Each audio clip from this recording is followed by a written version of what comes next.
இன்னைக்கு நம்ம என்ன பார்க்க போறோம்னா வேதாந்திரி மகரிஷி ஐயா கற்றுக் கொடுத்த கண் பயிற்சி பார்க்க போறோம். இந்த கண் பயிற்சி செய்யறதுனால என்னென்ன பயன்கள் சொல்லி பார்க்கலாம். இன்னைக்கு நம்ம போன் பாக்குறோம், டிவி பாக்குறோம், கேஜெட் சம்பந்தமான எல்லா ஸ்கிரீன்ஸையும் பாக்குறோம். இதனால நம்ம ரெண்டு கண்ணுகள் என்ன ஆகுது தெரியுமா? சோர்வடையுது. சோர்வடைஞ்சாலே நம்ம இரண்டு கண்களும் பாதிப்பு தான் அடையும். எப்படி இந்த உடலுக்கு ஓய்வு தேவையோ அதே மாதிரி இந்த கண்களுக்கும் ஓய்வு தேவை. இன்னைக்கு நம்ம என்ன பார்க்க போறோம்னா வேதாந்திரி மகரிஷி ஐயா கற்றுக் கொடுத்த கண் பயிற்சி. ரெடியா? நம்ம செய்யலாமா? ரெடி. வஜ்ராசனம் போட்டுக்குங்க. இந்த பயிற்சி செய்வதற்கு கண் பயிற்சி செய்வதற்கு வஜ்ராசனத்தையும் உட்காந்துக்கலாம், இல்ல நார்மலா இப்படி உட்காராதையும் உட்காந்துக்கலாம். சரி, கைகளை போத்துக்கலாம். கண்ணுக்கு மட்டும்தான் இங்க வேலை, தலை அசையக்கூடாது. இந்த பயிற்சி செய்யும் போது ரொம்ப ரொம்ப முக்கியமான விஷயம், தலை அசையக்கூடாது. இந்த ரெண்டு கண்களும் இந்த ரெண்டு பெருவிரலுடைய நகக்கண்ணை மட்டும்தான் பார்க்கணும் இந்த பயிற்சி செய்யும் போது. ரெடியாப்பா? ரைட், லெஃப்ட்,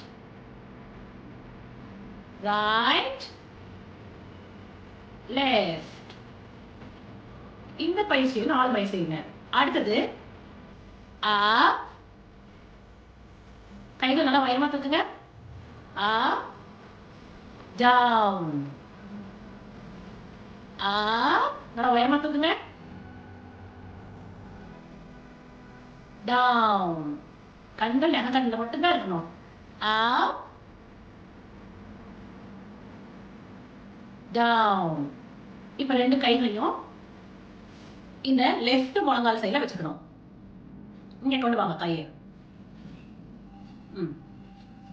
அப், டவுன், அப். கண்கள் நெக கண்களை மட்டும்தான் பார்க்கணும், தலை அசையக்கூடாது. அப், டவுன்.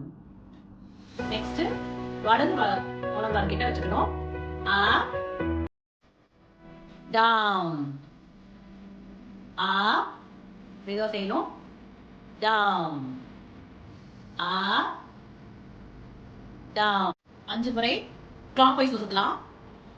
1, 2,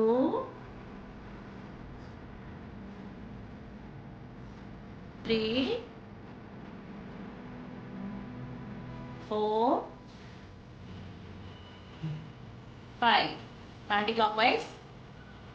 1. மெதுவா செய்யணும். பயிற்சி செய்யும் போது மெதுவா செய்யணும். கண்களுக்கு மட்டும்தான் இங்க வேலை. 2, 3, 4.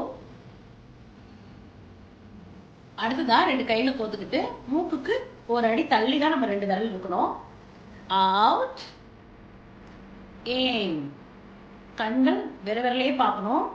அவுட், இன், அவுட், இன், அவுட், இன். ஐ ஃபார்மேஷன். கண்களுக்கு ஓய்வு கொடுத்துக்கலாம். இந்த முழு பயிற்சி முடிச்சுட்டு கடைசியா கண்களுக்கு இதான் ரிலாக்ஸேஷன் பண்றது. நம்ம உடம்புக்கு எப்படி நம்ம தினமும் ஓய்வுக்கு தரமோ அதே மாதிரி நம்ம இரண்டு கண்களுக்கும் நம்ம ஓய்வு தரணும். ஓய்வு தரணும், பாதுகாப்பும் தரணும். இந்த கண் பயிற்சிய ஒரு நாளைக்கு காலை, மதியம், சாயந்தரம் இந்த மாதிரி 3 தடவை செய்யணும். உங்களுக்கு டைம் இல்லைன்னா அட்லீஸ்ட் ஒரு நாளைக்கு ஒரு தடவையாச்சும் செய்யுங்க. இது செய்யறது மூலமா சிறிய நேர பயிற்சியா இருந்தாலும் நீண்ட நாள் ஆரோக்கியமான கண்களாக இருக்குது இல்ல. அது வரைக்கும் உங்க கண்களை ஆரோக்கியமா பார்த்துக்கொள்ள வேதாந்திரி மகரிஷி கற்றுக் கொடுத்த இந்த கண் பயிற்சி டெய்லி ஃபாலோ பண்ணுங்க. நீங்களும் உங்கள் அன்பு குடும்பமும் வாழ்க வளமுடன். வாழ்க வளமுடன்.